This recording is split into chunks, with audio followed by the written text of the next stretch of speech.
Éric Revel, bonjour.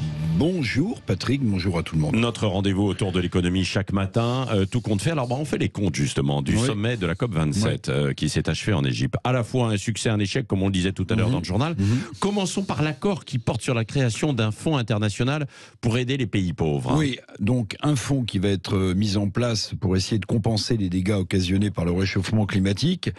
Alors ce fonds, c'est d'abord un comité avec 14 pays du Sud, 10 pays du Nord, dans le détail, pour mettre en place ce fonds qui va collecter de l'argent et qui devrait être opérationnel l'an prochain lors de la COP28 qui se déroulera à Dubaï, aux Émirats arabes. Mais déjà, attention, il faut se méfier évidemment des effets d'annonce. Je vous rappelle qu'au sommet sur le climat en 2009, à Copenhague, le communiqué final faisait déjà état de 100 milliards de dollars par an dès 2020 pour les pays les plus pauvres victimes de la sécheresse ou d'inondations, monstres comme au Pakistan cette année.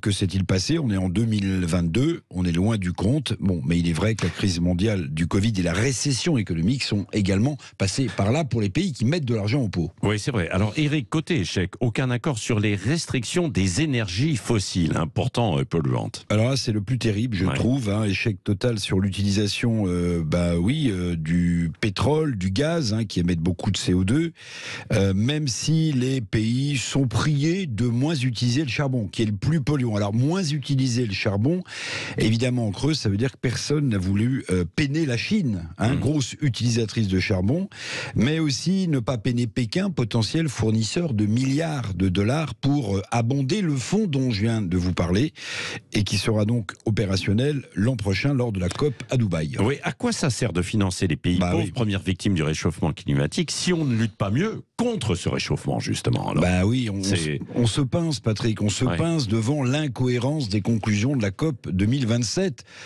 Qui s'est achevé donc hier. À quoi sert-il, je vais le formuler comme ça, de financer les désastres du réchauffement climatique sur les pays pauvres, dans les pays pauvres?